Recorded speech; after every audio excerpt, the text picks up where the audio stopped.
안녕하세요. 날마다 주께로 4월 26일 말씀 묵상 보도록 하겠습니다. 오늘 본문은 에스겔 45장 1절에서 12절 말씀입니다. 우리가 계속해서 살펴보고 있는 이 에스겔서의 말씀의 중심은 중요한 주제 가운데 하나가 성전 신학에 있습니다.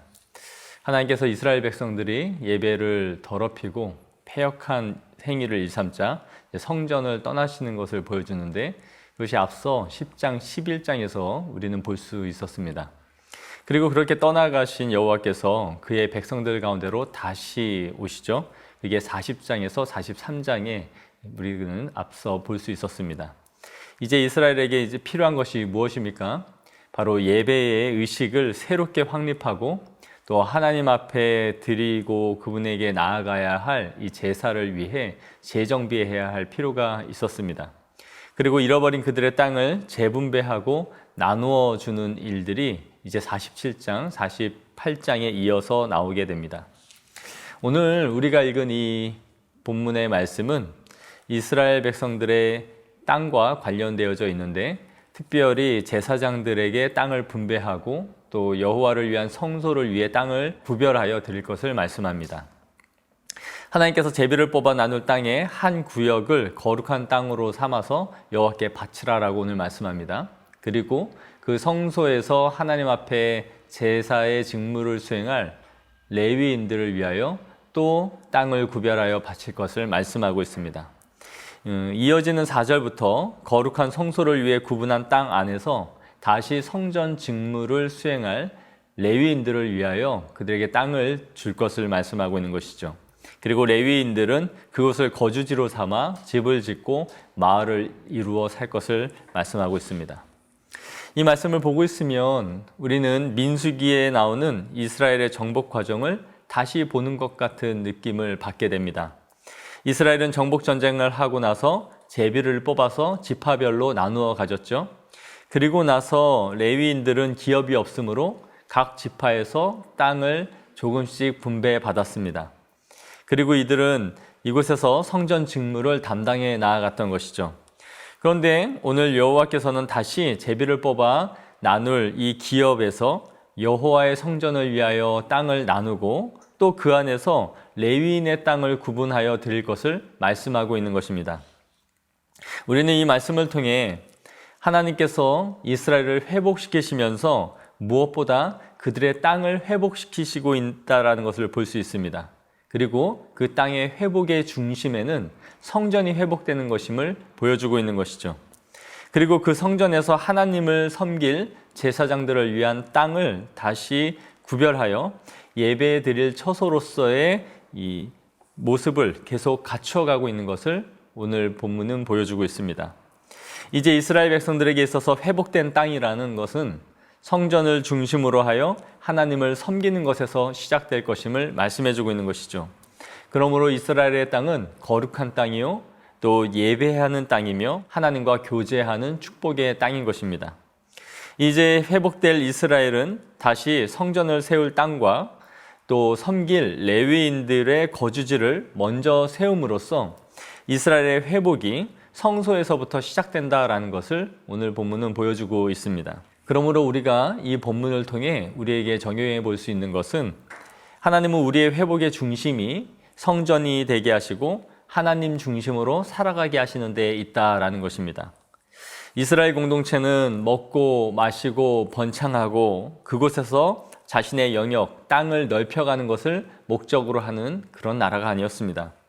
그들은 성전을 중심으로 살아가는 공동체였고 또 그 안에서 절기와 예배를 통해 하나님과 교제를 나누는 땅이었고 또 그로 인해서 하늘로부터 내리는 축복을 받아 누리는 그런 땅이었던 것이죠. 그러나 이러한 것이 무너졌을 때에 하나님은 이스라엘 백성들을 흩으시고 열방의 웃음거리가 되게 하셨다라는 것을 우리는 앞에서부터 살펴볼 수 있었습니다. 하나님은 이스라엘의 성전을 회복하시면서 거룩한 성전과 이제 그곳에서 섬길 제사장들의 땅을 구별하여 먼저 하나님 앞에 드릴 것을 말씀하고 있는 것이죠. 그러므로 우리의 영혼의 회복을 기대한다면 우리는 무엇보다 먼저 우리가 예배 중심으로 하나님 중심으로 살아가야 한다는 것을 본문은 말해주고 있습니다. 여러 가지 분주하고 흩어진 삶 속에서 하나님 중심이 아닌 예배 중심이 아닌 삶으로 살아가고 있다면 다시 우리가 교회를 중심으로 하나님 앞에 예배 가운데 나아가는 성도들이 되기를 원합니다. 이어지는 9절에서 12절의 말씀은 이스라엘의 통치자들에게 하고 계신 말씀입니다. 이스라엘의 통치자들이 폭압과 겁탈을 일삼고 백성들을 속여 빼앗지 말라라는 것을 말씀하고 있는 것이죠. 그래야 이렇게 말씀합니다. 공정한 저울과 공정한 에바와 공정한 밧을 사용하라. 공정한이라는 말을 3번이나 사용하면서 그들에게 말씀하는 이유는 그들 사이에 이렇게 불공정한 거래가 만연하여져 있음을 말씀해주고 있는 것입니다. 오늘 본문은 성전을 세울 구역과 그 성전을 섬길 레위인들의 구역을 거룩하게 하나님 앞에 다시 구별하여 드리라라고 말씀하시면서 그와 함께 이스라엘 백성들의 통치자들에 대해서 말씀하고 있다는 것을 주목해 봐야 합니다. 거룩한 제사와 성전을 섬길 제사장만 구별하여 하나님 앞에 드림으로써 예배 중심으로 하나님 중심으로 살아갈 수 있는 것이 아니라 그들을 통치하고 있는 통치자들이 공정하게 정의롭게 그 땅을 다스려야 한다는 것을 동시에 말씀해주고 있는 것이죠. 구약시대는 거룩한 것과 속된 것을 명확하게 구분짓고 있는 것은 맞지만 이것이 우리를 성속이원론으로 이끌어가는 말씀은 아닙니다. 성전에서 직무하는 제사장들과 성전을 거룩하게 구별하는 것을 말씀하면서도 하나님은 그 땅을 다스리고 통치하는 지도자들이 공정해야 한다라는 것을 동시에 말씀해주고 있는 것이죠. 오히려 하나님은 더 깊은 관심을 가지고 그들에게 공정한 저울과 에바와 밧을 사용하여 거래하라라고 말씀합니다. 성경에서 말씀하는 이 땅은 모든 삶의 터전이자 소유를 상징하고 있습니다. 왜냐하면 우리의 모든 소산이 이 땅에서 나오고 있기 때문인 것이죠. 이것은 우리가 교회에서만이 거룩한 삶을 요구받고 있는 것이 아니라 이 땅을 사랑하는 데 있어서 이 땅을 다스리는 지도자가 아니라 할지라도 우리의 삶의 영역에 있어서 지도자로서 통치자로서 살아가고 있는 우리의 삶의 영역에서 거룩해져야 한다라는 것을 본문은 말씀해주고 있는 것입니다.